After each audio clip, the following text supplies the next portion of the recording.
Thank you so much, Brooke. It's a pleasure to be here with everybody virtually. I look forward and I'm excited to present on this topic. I'm looking forward to the questions and what we can learn together today as we look at how to manage vendor risk.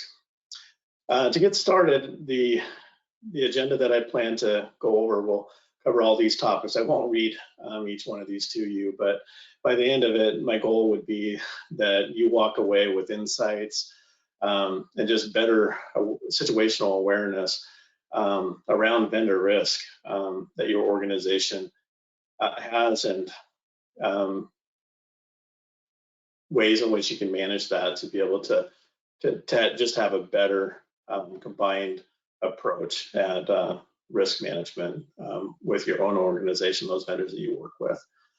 As we dive into this, I want to set just a little bit of background, right? And so we're here because we acknowledge or have a desire to reduce risk for organization. And as we're considering our supply chain that supplies some kind of service or product to us, right? How do we do that together with the vendor? And to do that, set the stage, I pulled some data from my Identity Theft Resource Center that looks at both data breaches that have occurred and the size of exposure that occurred since 2005, and then going all the way up until our last year, where we just closed out 2020. And as you can see from this, I mean, it tells us that the number of data breaches, steeply inclines since about 2015. And between 2017 and 2020, alarming statistic is that 93% of healthcare organizations experienced a data breach between those years, and more than 57% of those experienced 5 or more data breaches during that same time frame. And as we look at the later part of this graph, we see that defenses are going up, obviously, because we see that the occurrences of data breaches decline. In 2018, 2019, it takes another increase and then goes back down in 2020, which is good. But the trend is that it will go up, right? And it's expected with predictive models that we could see as much as 2 to 3 times that in 2020. And if the back half of 2020 is any indicator, healthcare specifically has experienced 2 imminent and credible threats, that were advised by CISA. And so these statistics don't alarm me, and probably don't you either. And so we have to be on our guard and know what it is that is at risk, for organizations. And even more alarming, right, of those 2 to 3 times predicted threats that'll happen in 2021, 5x increase is expected with ransomware, which has been part of the major headlines that we saw towards the back half of 2020. As we dive a little bit deeper into those numbers, this is a source that I pulled from. Information is beautiful. They've got a good visualization here that just looks back at organizations that experienced a breach that entailed more than 30,000 records. And as you look back at these, this is just looking back from 2020 to 2017. Some of these will be familiar to you. Some of the bigger, and the yellow indicates more interesting ones, as highlighted, Facebook, big names that we all recognize. This happened in September, right, where several unprotected databases were found and contained phone numbers of around 20% of all Facebook users. Microsoft in January of last year had a customer support record spanning 14 years that were left online without password protection. Twitter, another well-known brand, in May of 2018, had more than 330 million records exposed due to a glitch that caused passwords to be stored in unreadable text that was visible on Twitter's internal computer systems. Maybe a couple others, Marriott, right? This happened in November of 2018, were able to breach their reservation system for all Starwood hotels, including Sheraton, Westin, and Le Méridien. and personal information involving credit cards, details, passports dating back to 2014 was stolen. And one that usually comes top of mind, just to its nature, is Equifax, right? And in that breach that occurred back in 2017, lots of sensitive information exposed, including names, social security numbers, addresses, driver's license numbers, credit card information for the US, UK, and Canadian citizens. So all of these, right, concerning. And as we dive deeper, that's just all industries, right? As we dive deeper into some of the more well-known ones within healthcare, because that's what Health Catalyst serves, is healthcare clients. We look back at just some of these, right? Anthem is one that comes top of mind for me. Where millions of Anthem customers were targeted in a cyber attack. AMCA is another that happens to be a vendor to Quest Diagnostics, right? Where that involved over 20 million. SolarWinds is one of the two I mentioned last year, which wasn't necessarily targeted at healthcare. It was a nation state sponsored attack and is still ongoing. But that's brought concern to healthcare organizations and vendors, because the infrastructure for SolarWinds is used by many. And while not the target, anybody involved in that is concerned and should assume compromise, right? And then enact incident response plans that investigate that, right? And working with vendors to overall reduce risk. So some big ones as we think about healthcare, right? And that's only going to increase, as per estimates that I mentioned before. And our ultimate goal, and what I want to take out here is to actually protect the data, the PHI, the PII, that has been entrusted to us as organizations that serve a patient contingent, right? And a side goal of that, right, is to stay out of the headlines, because if we're in the headlines, like I mentioned, our risk has gone beyond a point that we feel comfortable with, right, and becomes public, and investigations and things like that ensue after that. So as you and your vendor, if you were ever to suffer a material breach, could we logically defend, our combined cybersecurity practices to a very emotional audience? That's what we've got to think about, and how we traverse that path to be able to do so. And so I hope to go deeper in today to share some of the strategies from my own personal experience and how to do that. And so with that, we dive into what I'll call the cloud shared responsibility model, right? And ultimately, I want you to think in perspective of your own organization, your role, and then just mentally think through all the vendors, whether they provide software, you rely on them for a platform in the cloud, components that are on your on-premise environment, whatever that be.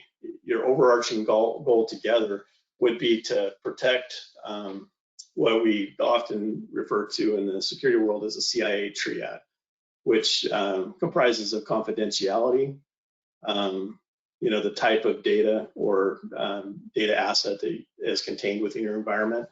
I've listed out a couple examples here. And in healthcare, HIPAA is of paramount concern, which has both PHI and PII. You may have intellectual property. There may be company confidential type information that needs to be protected, but you want to keep that information that is sensitive confidential and not to be accessed unauthorized. Integrity goes to the dependability of that data, right, and keeping the veracity and intentional nature of that data in its original state. And availability, letting authorized subjects or personnel access to that information to perform their daily task when they need to perform it, and making sure that it is available to do so. As we look into the types of, as we think about a relationship with our supply chain or our vendors, There's a myriad of different ways, hybrids, that we could have it, but not spending a lot of time in here. These are the predominant models where it could be all within our control as an organization, right? Which is on premise. You know, we install the physical servers, network infrastructure, and data resides within the confines of the physical walls, you know, that make up our corporate headquarters. And then moving more to the right of this model, and I've got another way to look at this as well in another couple slides, we shift or share that responsibility with the vendor. Infrastructure as a service, platform as a service, and software as a service. And the more that we move to software as a service, we're shifting trust, not accountability or responsibility, but trust to co-manage the layers that are comprised within a SaaS, and anywhere in between has what I'm alluding to here as a shared responsibility. Just taking a closer look at what this model may look like for those that are on this call and know the product and service offering that Health Catalyst offers, being centered around what we call the data operating system or an enterprise data warehouse platform. You can see how this is built. So as you look at your network storage, virtualization, and servers, us ourselves, we rely on Microsoft Azure to provide us infrastructure as a service, right? And that might be comprised of our Active Directory assets that has our identity and authorization services, SQL Server, which is the backend database, and then moving up, you know, to security and metadata and data and analytics engines, right, which is core to what we sell and provide to our customers. That's getting into the platform as a service that we supply back to our customers, right? But then again, acknowledging we're reliant, you know, on infrastructure as a service ourselves. And then as you get into the applications that clinicians and data analysts and architects interact with, you know, those are dashboards or accelerators, web-based technology that is SaaS. So hopefully that gives you a visual representation of what we're talking about in terms of the different types of platforms and where the shared responsibility might look or fall to. And as we go and look at this in a different way, same kind of model where I showed the different types of platform deployment strategies, it's just turning it where SaaS is on the left and on-prem is on the right. What I want to focus in on here is you see the responsibilities denoted by vendor in gray and partner, i.e. synonymous with client, or, you know, our own organizations, that would be in blue. And so as you go from the bottom to the top, you can see that on-prem again is like all our own organization's control, right? We have complete control. The inventory of software and architecture is all, you know, within the premise, you know, that we operate. And as we move more to the left, you can see that the blue starts to fade, right? But it doesn't fade entirely. So as we move to SaaS, our organizations are still responsible for the data governance and rights management. So how we provision, deprovision our users, how we review appropriate access, you know, we manage our endpoints and things within the solution. But as you get to the middle between SaaS and PaaS, you see that it's split, right? Identity and directory infrastructure, there's likely authorization and identity components, even in SaaS, that the vendor provides to use some platform to be able to manage that, and they therefore have some responsibility in that, and or maybe even accessing your environment. And so they have their own responsibility, but so do you as an organization, right? And those are the areas where we really need to focus in on and realize that, you know, where there's shared responsibility, again, you heard me before say that the organization or the healthcare entity, if you look at it in terms of how HIPAA defines it, the covered entity still retains responsibility, even though you may be relying on services outside your organization to provide you something. If there were a breach, the covered entity themselves would be responsible for reporting to media and all that, right?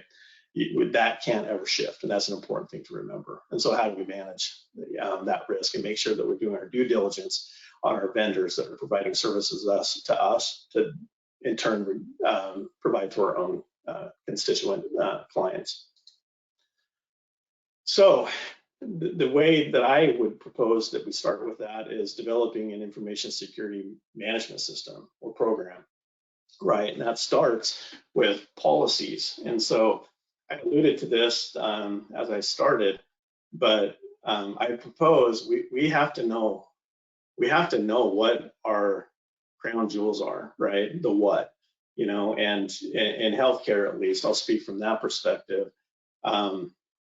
We're maintaining and providing care to patients, right, that are seeking services that a healthcare organization, such as a hospital or clinic, provides to them, right? And in doing so, they consent, to give a stewardship of their personal data that is related to their care to the healthcare organization.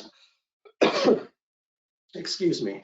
And so that becomes the what, right? We know that information is personal in nature and that it needs to be protected. And, there's regulatory frameworks such as HIPAA that identify or dictates, how that information needs to be protected. The why would be, because it's sensitive, right? That it reveals things about a person, that is personal to them. If such information were divulged, confidentiality was exposed, then it could affect employment. It could affect all kinds of things, right? That's probably a long list. And so knowing our what and why, then we look into how, like what kind of technical security controls can be put in place or processes to be able to protect that data. How does that make us look at the environment different, right? So we want to know where those crown jewels lie so that we can then put boundaries around that, logging, monitoring, and everything so that we can protect and defend, what is important to us. And once we know all of that, then the what goes into understanding those assets, right? And they could come and form, that data is hosted on a database, it's accessible through a network, so what vulnerabilities exist around those physical hardware assets, right, that we need to watch and protect? Are there server operating system upgrades, that we have to perform? The answer is yes. Software components that live on that, vendor software, in the SolarWinds example, that is a monitoring tool, are they at risk, right? So they have threats. And then knowing all of that, and the overlap in this Venn diagram suggests that that's what your risk is, right? And you want to be able to identify that so you know how to cover that. And the formula for risk considers two factors, and R here is denoted as a risk. You have your likelihood and the business impact. And your likelihood, I touched on this, right? Your inventory. So can you produce or identify a list of hardware assets that are involved with the data asset that you want to protect? And it could be, your asset could be code, right? That's IP, or, it could be any number of things, right? But wherever that lives, can you inventory the hardware assets that are involved? And can you inventory all of the software, that's involved? That's the first step, right? And then once you know all of that, what are the vulnerabilities to those software and hardware assets, that could affect the CIA triad in this equation? Your threats, right? Knowing those, and those change and evolve all the time, right? Do you have a good information security management system with roles defined that have responsibilities for monitoring those threats as they change on a constant basis, right? And can then go into response, to be able to recover in the case of a compromise or to defend in the case of a detection, right? You need to have teams and individuals and roles defined to be able to do that work. And then exposure, right? An incident management plan, goes hand in hand here. But ultimately, right, we're looking at all of these and we're trying to come up with some way to compensate the risk, i.e. make it lower. So if we know we're running a Windows environment and, patches come out on a monthly basis and there's 0 days and stuff like that that affect it, you should have a layered defense approach, right, that accounts for all that. Vulnerability management to be able to detect when a 0 day is there and when it's not patched in your environment, all those kinds of things. Those actually represent the last factor, which is compensating controls. You put those in place to be able to mitigate and lower the risk down to a level that you're going to be comfortable with, in accepting, or you defer your risk. There's all kinds of ways within risk strategy to be able to manage that. And then multiply that by, what could happen, if one of the likelihood factors were to happen, what would be the monetary consequence to your organization if any one of those CIA triads were compromised, right? And to be able to quantify that in a monetary amount is the best way to communicate to your executive team and your board of directors, right? And that also helps go and support investments that you need to make to be able to reduce the likelihoods. But those two equations together tell you what residual risk, meaning what leftover risk you have after you put in place compensating controls. So as we contemplate more about creating an information security management system, and in particular, as we consider the vendor supply chain, that are partnered with us to be able to provide whatever service it is to our patients, or whatever product, right, or service that we're offering. We got to think about two things, right? I want to kind of tease these apart because I think oftentimes compliance and security are thought to be the same thing, right? But there is a line between the two of them. So as we look at compliance, right, that looks at regulatory frameworks, which we'll get into and deeper here in a bit. But that HIPAA I've mentioned, right? There's a PCI DSS, for credit cards.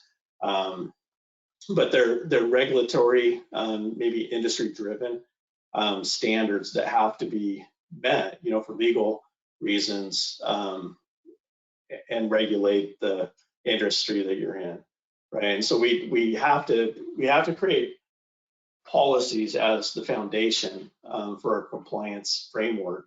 And I would argue that they're probably one of the most important aspects of any security program because they inform your staff and your vendors, if you have contractors working for you in your environment, of how to, of what's acceptable conduct, right?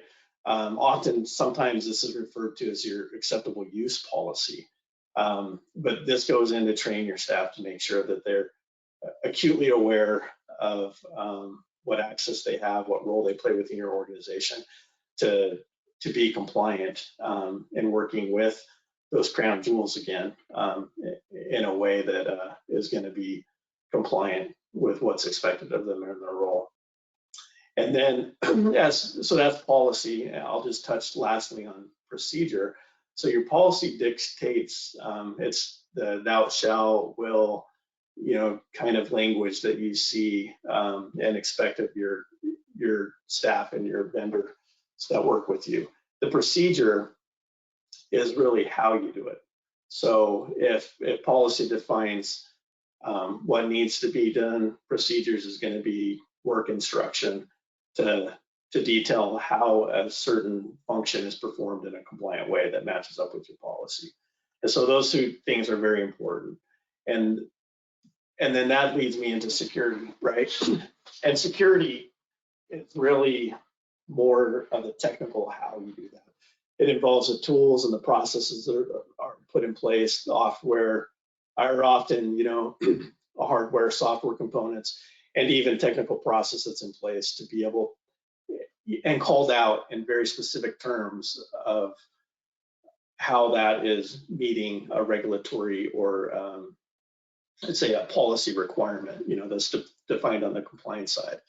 And so it is different, right? I mean, it is the IT resources, your staff, the makeup of your whole architecture it's the very technical aspects of it, right, that puts the controls in place to be able to be compliant.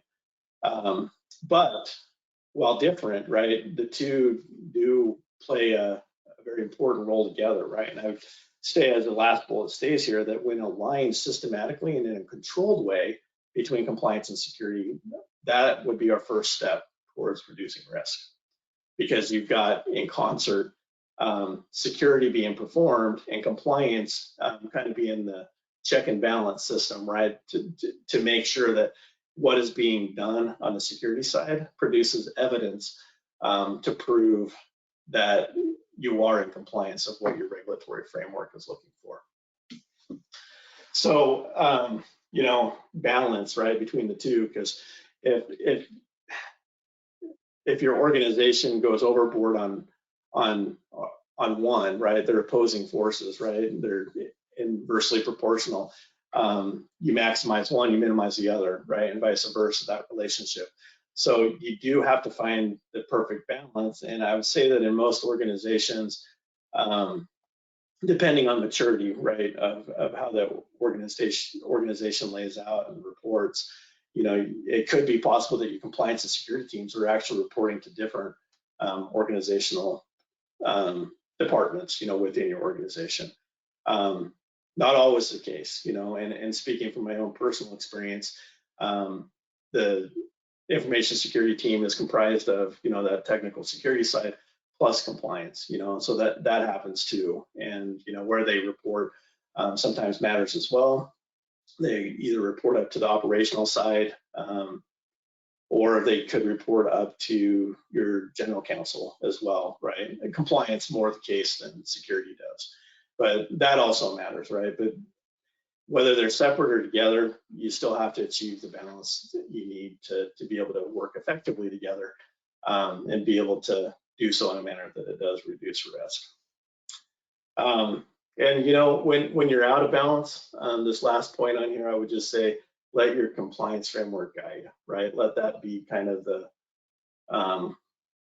tiebreaker, right? To be able to get to that balance, because that's always going to tell you, from a regulatory point of view, what has to be met, right? And you just ultimately, compliance and security has to come together to be able to accomplish that objective. So diving a little bit deeper into compliance, I want to ask a poll question. I'll turn that to Brooke, if you would. Yes, thanks, Kevin. All right, go ahead and launch our first poll question. So our question is, what regulatory frameworks apply to your organization? We want you to select all that apply. So there's a couple different options below. So if you'll just take a minute and select all the ones that apply to your organization, that would be great. Give you a couple more seconds. Our votes are coming in. Give you a couple more seconds. Looks like things are starting to level off. All right, I'm gonna go ahead and close that and we'll share the results. So it looks like the 86% said HIPAA, and then we got kind of a split between 3 others, and 14% said unknown. What do you think, Kevin? Is that kind of what you expected to see, or? Yeah, that's great. I mean, so thus far what I've been talking about has been highly geared towards the healthcare industry, and so that does help to know our audience. And we'll talk a little bit more about that. There is one more poll question that I'd like to just kind of inform as I advance here in this discussion today. All right, let's see. Do you want to go to the next slide, Kevin? Yeah, please. Okay. All right, so this is our next question. Okay, considering your vendors, what is the most important certifications you consider? I'll just have you select one of the following as the most important certification that you are considering. Give you a couple seconds. Thanks again for participating, everyone that's voting. Give you a couple more seconds. All right, and I'll go ahead and close that poll and share the results. So it looks like top answer was the HITrust CSF, and then kind of a split between all the other options. What do you think of that, Kevin? Yeah, that's insightful, and especially given that prior poll question, that's informing, right? Because high trust currently is one that's heavily geared towards healthcare. So, but an even split then between SOC 2 and ISO. Is that what the results are showing? Yeah, 17%, Okay. yeah, SOC, and Okay. then 14% is ISO. Yep. Well, very informing. The fourth bullet I was really interested in too, because we do see, or at least I see a lot of that for our organization, where we provide services to healthcare organizations, where they have their own vendor. You know, some popular ones are like Coral or Cessinet, and they go, or even a standardized one, right, that you can subscribe to, and then you, as an organization, send those out. We see a lot of those, right? But that becomes hard to do, and I want the audience to just consider that, right? Doing vendor assessment or risk assessment is important, but you got to do so in a meaningful way, you know, that gives you measurable means to be able to assess your risk of your vendor. And if you rely on your own self risk assessments, is it standard enough? You know, does it speak enough for your organization for what you want to do? And so I'm glad to see that high trust, you know, among those that participated in the poll is the popular one. That seems to be the trend that I see as well. Sometimes SOC 2 accompanies that one as well. And I'll talk a little bit more about those, but that's very insightful. So as we look at compliance frameworks, you know, the poll results show that HIPAA, you know, was a predominant one, and that doesn't surprise me. These are common. I won't say that these are all of them, right? And usually as you think about your policies and procedures, you think about where do you start, right? Are you writing these from scratch? And you don't have to, because there are frameworks out there that can help you get started. So NIST CSF standing for Cybersecurity Framework. You can base on that, and more specifically with NIST, 800-53 gives a lot of guidance for how you develop your policies. And your policies, you'll see varying approaches, right? But if they're short and concise and inform your constituents, you know, i.e. team members and contractors, of how to perform, you know, in an authorized manner within your environment, they should be concise enough, right, that it states what's expected of them, right, and not be too elaborate, because otherwise you kind of lose the meaning behind those policies. But NIST 800-53 is one that I'd recommend that you could use to get started with, right? It's not like exactly boilerplate, but you can look at that, and there's lots of guidance for how to go forward and create your own information security management system. Within here too, you know, just call some of these out so you know what they are. PCI DSS is all around credit cards. Very extensive. You know, audits, you know, for compliance and stuff like that are pretty onerous to get through that. HIPAA, we've talked a lot about already. There's not really a certification per se for HIPAA, but you can go to a third party, an independent third party, to do like a compliance audit for you. SOC 2 is one that's carried out by the AICPA, you know, certified public accountants. And that's also not a certification, although you'll commonly hear that it is. It's more of a compliance audit. And that's really valuable because it looks at, it's an annual, depending on, there's different types, type 1 and type 2, and I'll get a little bit more into this, but that looks from a perspective of what you say your policies are and are you doing them, right? And so an auditor will come in from an independent perspective and grade your own compliance against that, right? And see if you're following what you say you do by policy. Then ISO is an international standard. There's a lot of overlap with that.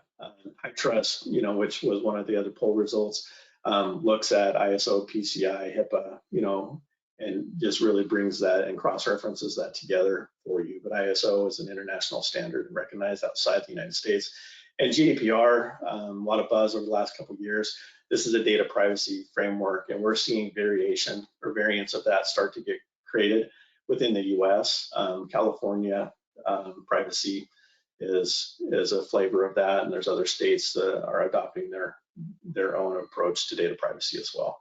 And then CIS is baseline standards and provide a lot of good stuff, for free, but there's subscriptions there as well that you can guide your organization to be able to do things in a standard way. As we look at cybersecurity frameworks, we've touched on a couple of those, and I won't go into all of these. These are some of the well-known ones. I talked about NIST on the left, kind of more of a microscope view. This is what their cybersecurity framework is, the stages. We've talked about identifying your assets, both software and hardware. So it starts there, and then there's directives on how to protect them, how to detect threats within your environment. And then, if there's compromise or an incident or a security event that occurs, how do you respond to that? Your incident response planning and disaster recovery and business continuity goes into that stage. And then in the event of a compromise and or loss, of any one of those CIA triad tenants, then how do you recover from that, right? And it's just a continuous process. And that's a good one. 800-171 is the framework that can advise you there. But I would highly recommend that. HITRUST comes into place here. COBIT's a popular one. But these are some of the more common or well-known ones, and there are others. So diving a little bit more into some of the audit compliance and or certifications, I talked a little bit about SOC. I'll just help here. It can be kind of hard to determine which one is right for your organization. So SOC offers 3 different audits, SOC 1, SOC 2, and SOC 3. And then they also have a type 1 or a type 2. A type 2 is generally what most organizations will want to do. It's a point in time audit that looks at the prior 1 year, so it's always retrospective. And SOC 1 is more focused on your financial systems, where SOC 2 is more operational. And then they have their own pillars as well, like privacy, security, and the SOC 2. I should be clear on that. And that's also point in time, but it's looking at how you operate the environment. How do you protect the assets, the what and the why, right? And do you line up to your policy? And each of these produce an outcome, a report that is qualified by the auditor, and it identifies anything that's a gap as a corrective action, right? And then every year you're focused on what those gaps are, where you need to improve and mature. And then every year they come in to make sure that you've done so on anything called out from the prior year, and then they identify anything new in the year that is being looked at. And a good partner with you, an auditing firm there, would be one that is helping you mature and to be better, right? And so audits, are always time intensive, and oftentimes isn't reduced down to just one team. It usually affects your whole organization. And so you need to approach it with an attitude that, there is something in this, that can be improved, right? When you do so and you partner with a good auditing firm that's focused on that outcome, then you'll improve a whole lot faster. The last one I would touch upon with SOC 3, and that's just a variant of SOC 2, really, that is, it's redacted. I guess that's the best word to use it, so that it's all publicly available information, nothing disclosed that would harm or expose any confidential matters, in the report itself. And then as we look at a couple others, the poll results show that HITRUST is one of the most sought after ones across poll respondents here.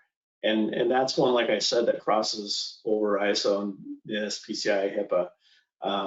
HITRUST does a good job, really, of, the main value is that they cross-reference these frameworks and bring those together in a standard way. And when I asked the poll question about, like, does your organization do its own vendor risk assessments? This could be an online format or a spreadsheet or something like that. The advantage that a framework like HITRUST or ISO has is that it level sets, organizations, and depending upon the what and the why, like how many records are in your system, and the size of your organization and whatnot, it can be more intensive. Like HITRUST could have as many as 600 requirement statements, right? But for an organization that has a lower amount of, your footprint or your data asset that you're protecting is lower, then it could be a whole lot less than that, right? But it still levels the playing field, and you're looked at as it applies to what you're protecting, the what and the why. So it's the same way,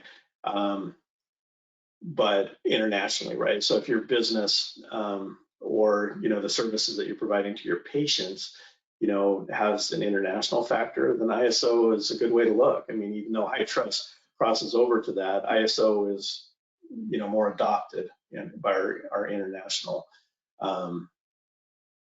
countries than HITRUST is at that time. And that could change. HITRUST is changing the demographic and target that they want to appeal to.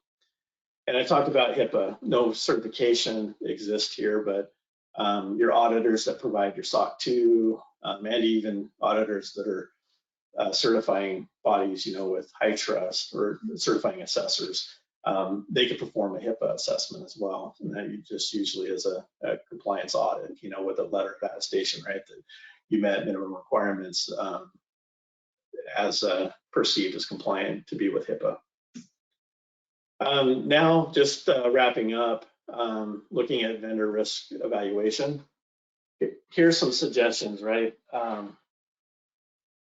Oftentimes getting started is the biggest challenge, right? And we've mentioned certifications. I'll say that there's great value in looking at your vendors. In an example with Health Catalyst, right, where we partner with Microsoft for their Azure infrastructure, they themselves are HITRUST certified. And so the benefits that you get out of that is that there's overlap, right? And HITRUST in particular, not all of the ones that I mentioned are like this, but HITRUST, that's a paid for service, right?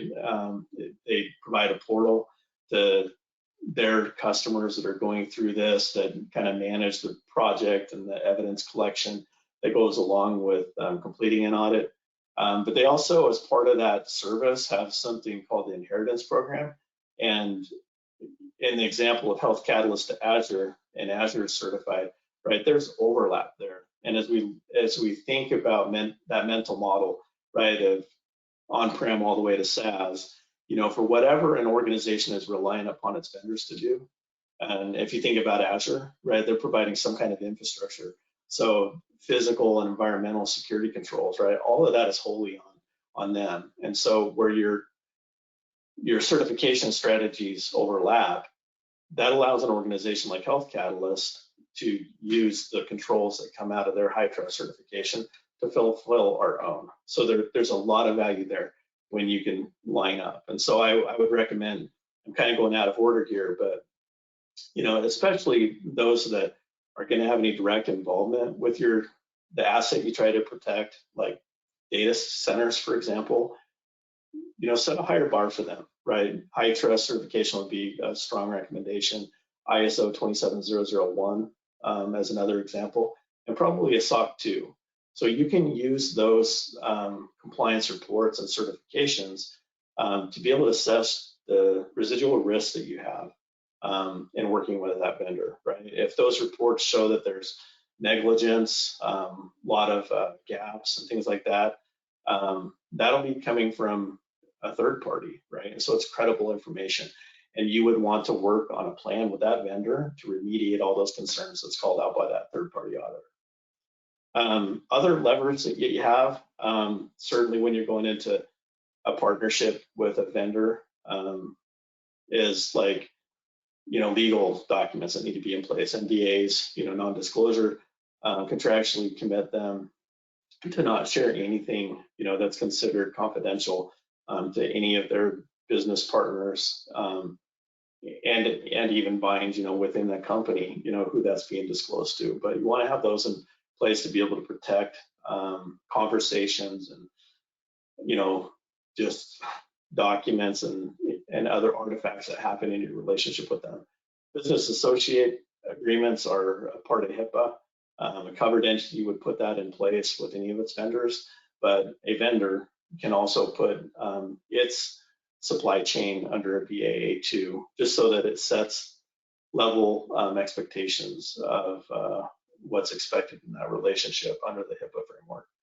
The data use agreements are typical when you have two different organizations sharing data between themselves, and the agreement outlines what's allowed, what's not, right? It just sets the boundaries, for how that data can be exchanged between those two different entities.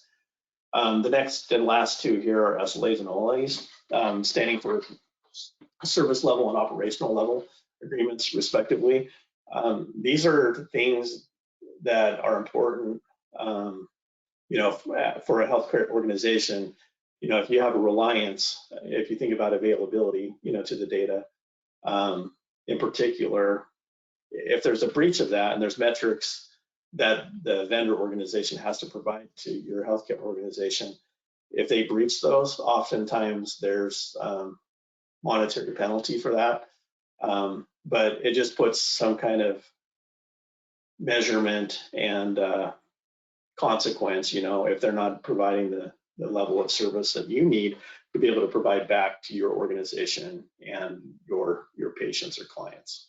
So those are important. The distinction between service level and operational level would be more where you have some kind of an internal dependence, an operational level agreement. So between department and department, maybe you have a hybrid model where you still have some on-prem and you have some cloud, right? And your infrastructure engineering team is reliant upon another part of your organization to provide its service. That's more operating level, something internal, but I suppose it could be extended as well as you look at your vendors as well.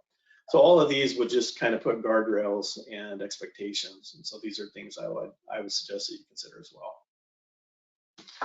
So as you look at risk assessment, there is both an internal and an external. And so as you think about how you form your information security management system and the teams that go and fulfill that, you're likely going to have a GRC team, and GRC stands for governance, risk, and compliance, right? They are essential as you think about that balance between security and compliance. They're managing the compliance side of it, right?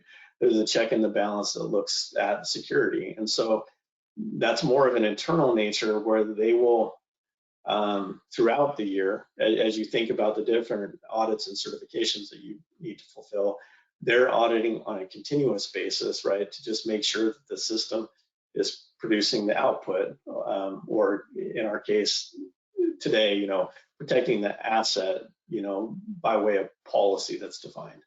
And where there's any deviation from policy, your GRC team would highlight that. But throughout the year, as they're checking and making sure that things are on course and operating like they should according to policy, evidence is collected, and that evidence then goes into as an input to your independent third parties, right? It's just a continuous evolving process, right, that your GRC team performs, and they're so critical. And I am so thankful, for the two team members that fulfill that role for my organization. They do a big service to the organization as a whole.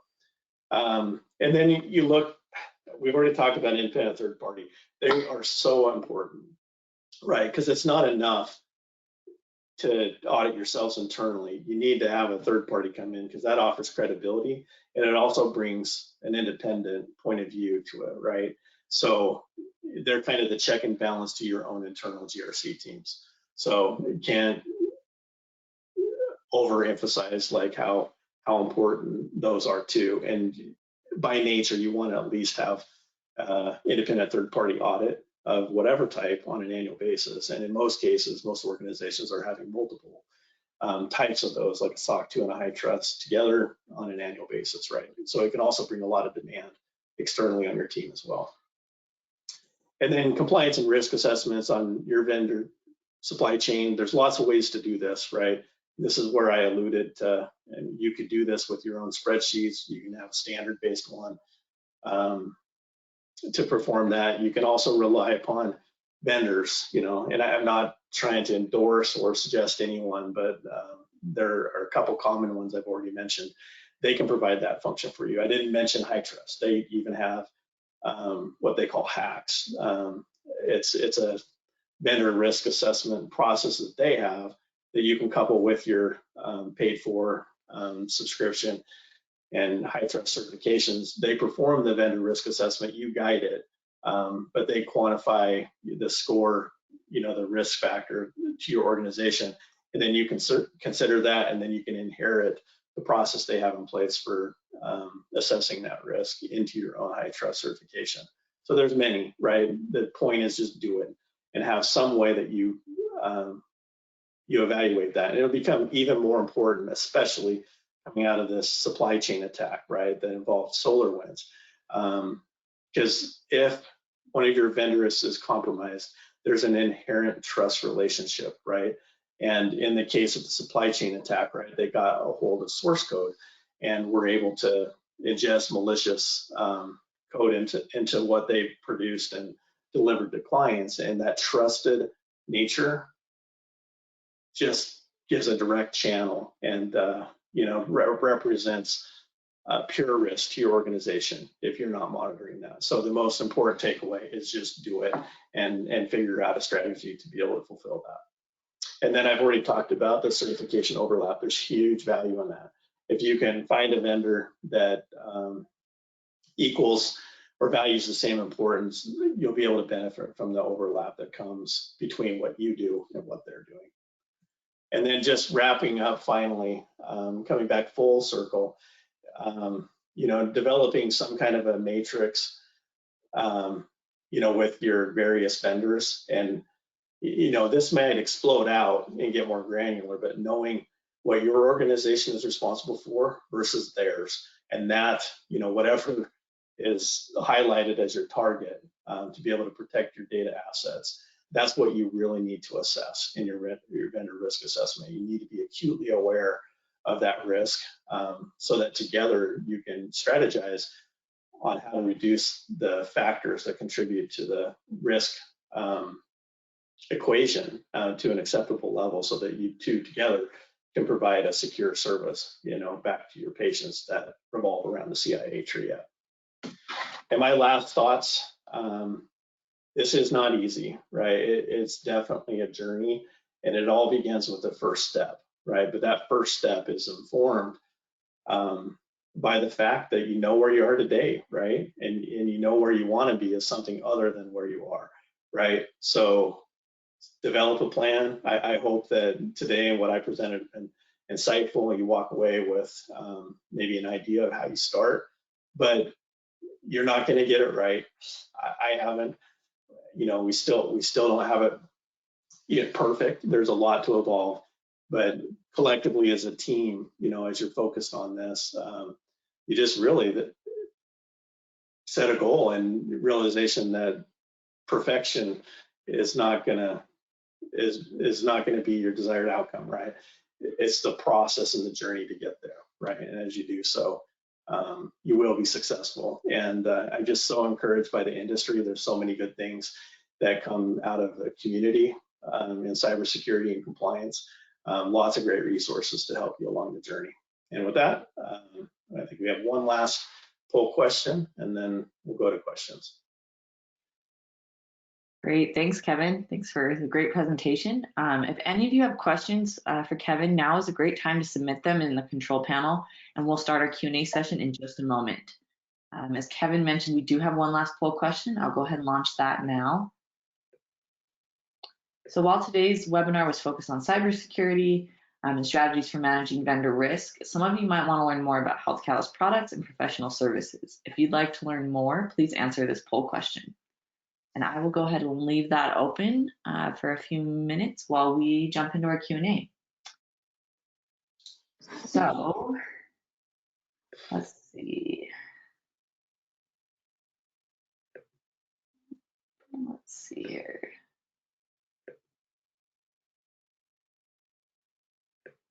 Okay, so our first question is, you mentioned certification control inheritance. Can you give an example of how that is utilized with HITRUST as an example? Yeah, thanks, Brooke. So I think the best example would be the one that I talked about with High Trust. They have, as part of their certification, inheritance program, right? And so if a vendor organization has High Trust certification and they are specific, and I'm getting very specific to High Trust, if they're participating in what they call the MyCSF, that's a portal that all the evidence is collected in, and you track your remediations, and they do that at a corporate level, then you as an organization can request the evidence, that went into their High Trust organization for your own organization's benefit. And that's, by definition, that's inheritance, right? You inherit all those controls that were fulfilled for their High Trust certification under yours, and thereby avoid having to provide the evidence there because you're not providing it yourself. You're relying on an organization to do so. All right. Okay, next question.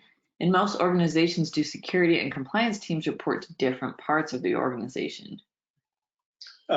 Sometimes. I would say probably depending on the size of the company, maturity, and the number of audits you have to entertain throughout the course of an annual period, that becomes overwhelming for one team to do. And, and sometimes a compliance team will have to be bigger in size, to maintain that, just because of the team member balance, right? And so you'll see that separate out at times like that, right? And they're solely focused on regulatory compliance for your organization, while your security team is really focused on, that cybersecurity framework with NIST that I talked about, identifying and detecting and responding and recovering from risk. That becomes their main focus. But I would say it's typical of small organizations to start off as the same team. And oftentimes you'll have team members that traditionally are more security focused and technical, sharing their skill set to be able to also contribute to the GRC function. But as you start to define those roles and dedicate personnel into GRC, that's when you start to see it split out. Perfect. Okay, next question. Which, if any, of the certifications or third-party audits discussed today meet HIPAA's requirement for risk assessment? Yeah, I would say SOC 2 could. I would say High Trust is more likely to do that, right? But risk assessment itself is its own function. But either of those audits would provide evidence from an independent point of view that it's being done.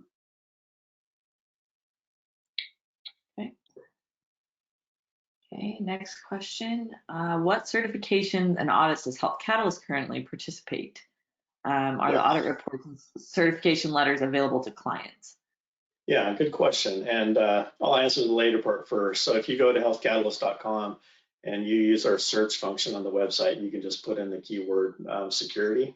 And I think that brings you up with 2 resulting links.